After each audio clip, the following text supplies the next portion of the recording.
I'm delighted, ladies and gentlemen, to introduce Emma Rogers today as we talk in this podcast about all things EAL, really. And Emma and I have known each other for a couple of years now, give or take a few months either way.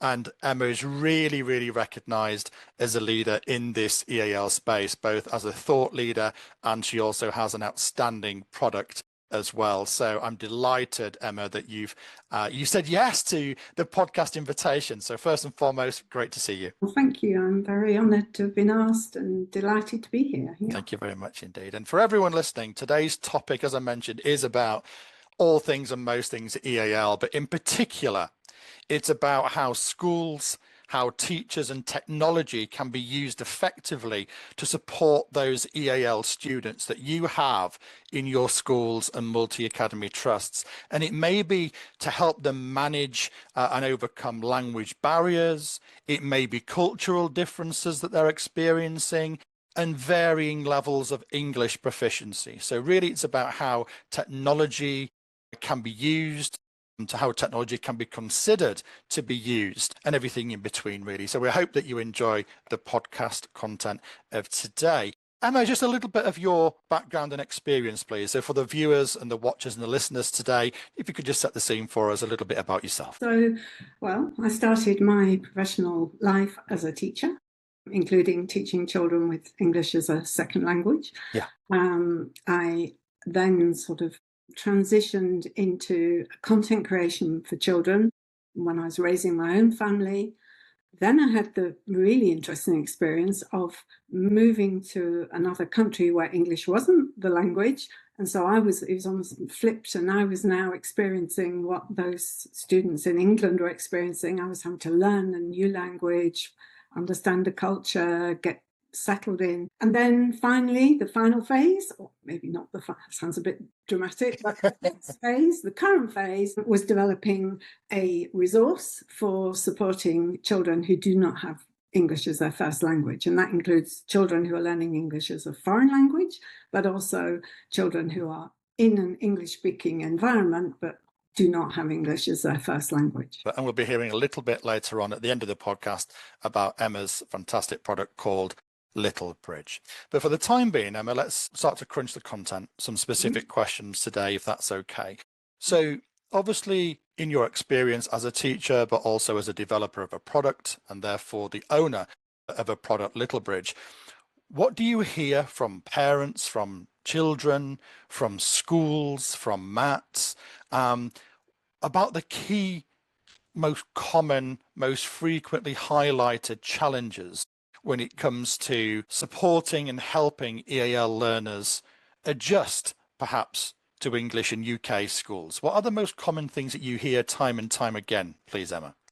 Well, you won't be surprised to hear me say resources. How do we resource this? How do most people recognise the need, but they struggle with the budget, available budget for it, the people with the skills and who can address this particular issue. But I guess that goes for a lot of things these days, a lot of subject areas, but EL definitely is affected by that. But I think, to start on a positive, the thing that I see that is sort of driving most school leaders, most teachers, is this desire to integrate these children who don't have English as their first language into the community that is the school, and perhaps the wider community too, to reduce any anxiety that is language related. So they recognise that, and as I said, my own experience living in a foreign country and having to I know how language or lack of it can create a certain anxiety about who you are and what you need to do and all that thing. Okay. And then finally, the really good ones also celebrate what these children bring to their school community through the sort of multicultural, because they really are a gift, I think, to any community. Yeah, absolutely. No, thank you very much indeed. And let's go to a question around without technology. So I'm going to use the language old school. Before the development of technology to help and support EAL learners, and I guess there are probably thousands of schools right now that still support EAL learners without technology for the reasons actually that you just mentioned, is they don't know what technology is out there. Maybe it's affordability, or it's not affordable in some cases. Maybe they have technology, but they don't know how to get the most out of it. Or maybe they have technology, but it's just not effective for them. But the question is outside of technology. What have you experienced in your career, your travel as a teacher, as a business owner supporting schools? What are those, let's say, traditional non-tech, non-product strategies and ways that EAL learners can be supported? And as you said, you use a great word, integrated into schools, integrated into communities. What does that look like, Emma?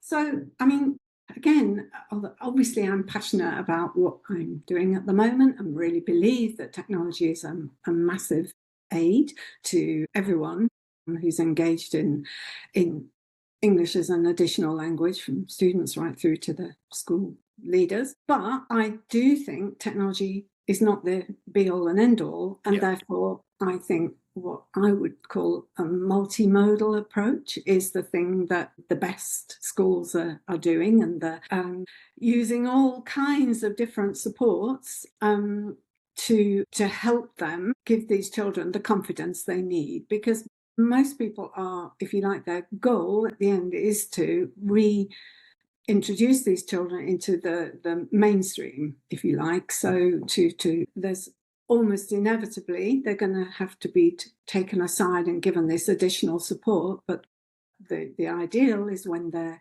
fully integrated, not losing their identity, but taking on the identity of an English speaker in an English speaking world who's comfortable with their place in the world, sort of thing. So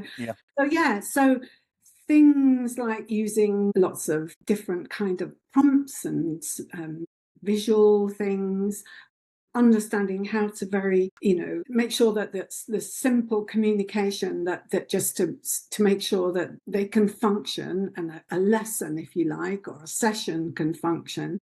But one of the most interesting thing, I think, and it probably won't surprise you because you do know a little bit about what Little Bridge is about, and that is the peer support, engaging them to support each other. If I can just digress slightly, about a month ago, I had a conversation with a teacher. It was really interesting. And he's a very impressive teacher. And he said, my job is to help my students win at life. And for me, that was a really, almost kind of, it was a he, so it felt very male to me, very thrusting, almost aggressive. But then I thought, actually, he's right. If we're not talking about winning, sort of competing, but we're talking about winning in the sense of finding your place, being able to do the best you're able to do, be able to participate, to be able to enjoy things. I thought, that is what this is all about. So with EAL teachers, engaging the whole spectrum of, as you say, this big challenge of they all have different language learning levels, and pairing children in different ways. So children who have the same sort of level of English, and then children who have better and weaker skills in English, and that kind of thing. And I think that adds a kind of richness and power to what you're doing in the classroom. But I guess the final thing is obviously differentiated activities, but around the same theme, so finding different ways of getting people to a kind of shared goal, but at the same time making sure that you're going in at the right level for each, if you like, group that you've identified in the students that you're teaching. So and I think that's really interesting about the peer-to-peer support and the power that can have. And I know we're going to talk a little bit more about that in the next 5 or 6 moments of the podcast. But no, that's some excellent sharings. Emma, if we just flip it around and now talk about technology and how technology can have, is having in supporting EAL learners. And in particular, I made a little list when I was preparing for today. I think we'll approach them individually, if that's okay. So I think the one we'll start off with is language barriers. So how can technology that's within schools and MATs now support EAL learners, not necessarily to fully overcome, but to help, to give them that little bit of extra something to support them along their journey. Language barriers around technology, what does that look like to you? Well, I think it's that this is where I think technology absolutely can complement the teacher, because as we know, one of the challenges for EAL is that children are coming from different origins, they have different language backgrounds, different cultural backgrounds, and technology obviously can very quickly provide local language support for whoever it happens to be. So most platforms, products these days do offer at least a certain amount of local language support. And I also say, going back to your previous question, I've often been asked by teachers, would you encourage children to use their own language? And I absolutely yes. I think that we don't want to create this idea as, right, forget that you spoke whatever language and now you've got to focus on English. I think using that, but you have to do it in a way where it doesn't create a dependence. So it's a tool to help you get the gist of what you're trying to achieve in your language learning journey. But it's a definite gift from technology to be able to do that, because obviously with all the wonderful translation tools that exist, not to mention human translators, you can very quickly add that support into a technology platform. Yeah, thank you very much, Emma. And again, just talking about technology from a slightly different perspective, is there's obviously technology out there that the education showroom, we have some organizations that it's parental communication technology in different languages. So, for example, I'm a head teacher, I could be an office member of staff, I need to communicate with a parent, a carer, a guardian of an EAL learner, as well as themselves as technology, which will, like you just said, it can translate a message. It could be your child's doing incredibly well. We're so proud and delighted. We want to let you know. It could be flagging a concern. Could we have a conversation about it? And the ability to communicate with that parent, but also the child, also the guardian and everyone in between. So an ecosystem. And there's obviously that doesn't directly affect the teaching and learning of the child, but there's other communication products as well, which is wonderful and very, very impactful. The next question is, again, similar. It's around technology, of course, and this is in particular about cultural differences. What's your thoughts about that, Emma, please? Well, again, going back to the previous question about using local languages, obviously your goal is to improve their English language skills. So the whole notion of immersion, getting them to feel like, they already are beginning to be immersed because they're operating in an English-speaking school, in an English-speaking place, and all the rest of it. So technology can definitely do that. So this difference between when do you use their own language and when do you focus on English, again, we make a very clear distinction between, okay, you need some instructions so you know what the heck you're supposed to be doing, but once you're doing it in English and you're taking it in, visually, orally, and so there's that aspect. And by default, that means you are going to be presenting the cultural environment of an English-speaking world. On the other hand, I think the best tools and the best teachers engage with the other cultures that they are now blessed, I think, in their sort of community. And so allowing children themselves to talk about their own culture, maybe as they progress, talking about it using English, really great. Before that, it might be with visuals and all the rest of it, pictures of their favourite local food or whatever it might be. So I think you've got to get that balance right. And I think that leads to both a sort of happy, healthy and confident learner, proud of who they are and where they come from, but is able to also begin to immerse themselves and learn about the exciting things about the English-speaking world. Thank you very much. And the final question I've got is actually, you've touched on this already. So I'm not going to answer the question for you, but you use the word differentiation. I think this could actually be the answer. So I was going to ask about how technology aids varying levels of Mhm. English proficiency. You've spoken about the ability for products to help a learner, an EAL learner in this particular example, regardless of where they are at on their language journey, so to speak. Can you just elaborate on that for me a little bit, Emma, please?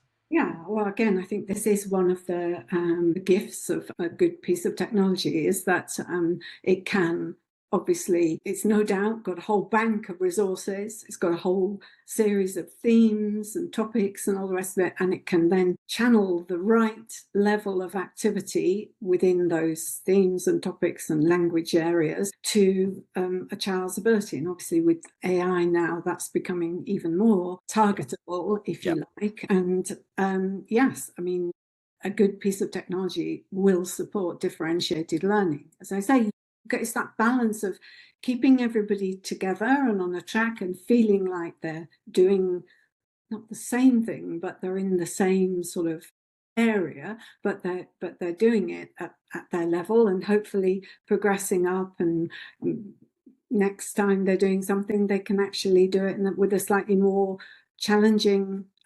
activity. And so, but it also gives you massive amounts of flexibility, technology, so you can very quickly flip, change routes, change strategies to suit the individual. And I guess the other thing is that you anybody using, an individual student using technology has the wonderful advantage of being able to make all their mistakes privately, whether they're the mistakes in the answers that they're getting. And, you know, if the program is allowing them to go back, okay, try again, do it again, they're learning by their mistakes, but they're doing it privately. And if the program involves opportunities for speaking, which I think a good language program should do, then again, they're doing it, you know, quietly, they're hearing their own feedback and that kind of thing. Because, you know, again, going back to my own experience, took me a long time before I felt brave enough to actually initiate a conversation or Yeah. let someone hear me speaking this new language. So yeah. Yeah, thank you, Emma. And obviously, I'd love to learn a little bit, and I know our viewers and watchers would like to learn a little bit about Little Bridge in a few seconds' time. But for everybody out there, I would strongly recommend that you connect with Emma if you haven't done so already on LinkedIn, because Emma's got some incredibly interesting posts, comments, views, feedback, input, sharings, some really interesting insights. So Emma's profile on LinkedIn is always one that I regularly look at and go, what's in Emma's mind today? What's happening? What's Emma's opinion? So I find it extremely interesting. So I would strongly encourage everyone to connect with Emma and to contribute to her wonderful posts. So I'll just hand over to you, Emma. Could we learn a little bit about Little Bridge and how again it helps and supports EAL learners, please? Okay. Well, again, to bridge what you just said, very kind, Matt, thank you. And yeah, I love it when people engage with me, even if they hotly dispute everything that I said. But I guess what I can say is that underpinning my thinking, and therefore that did translate into how we built Little Bridge, was that in my view, my answer to that teacher who said his job was to make children win at life is, for me, it's we all win if we all win. So I think that is the route to a happy future. And therefore, that was the principle on which we built Little Bridge. So just a very quick description for anybody who might be interested. It's a combination of targeted, structured language learning, and this is probably where we're different from anything else that I'm aware of, and that is we have this very strictly moderated and controlled online community. So any child who's learning English with Little Bridge can connect with another child and start to use their English. And again, it's so nice because we don't moderate out mistakes if they're not quite perfect. We just moderate out the things that you would imagine anybody sensible dealing with children would moderate out. So and the reason for that is that we think it's massively motivating, it's exciting, it gives children the opportunity to share about themselves, about their cultures. We've got children who are in the UK who are connecting with children who are in their country of origin, or at least their parents' country of origin, and things like that. But the best thing anyone ever said to me was that, yeah, Little Bridge is great for helping children learn English, but it is such a wonderful window on the world. And that's what I set out to do, basically. Thank you, Emma. And for everybody who would like to connect with Emma, we've mentioned about LinkedIn. Emma, your company website address and contact details, if anyone would like to have a chat with you, pick up on the content of today, discuss, have a look at Littlebridge, see if it's the right thing for their child, their school, their mat. What's your contact details, please? So yes, the website is www.littlebridge.com. The best address is either to me, which is emma.rogers@littlebridge.com, or hello@littlebridge.com.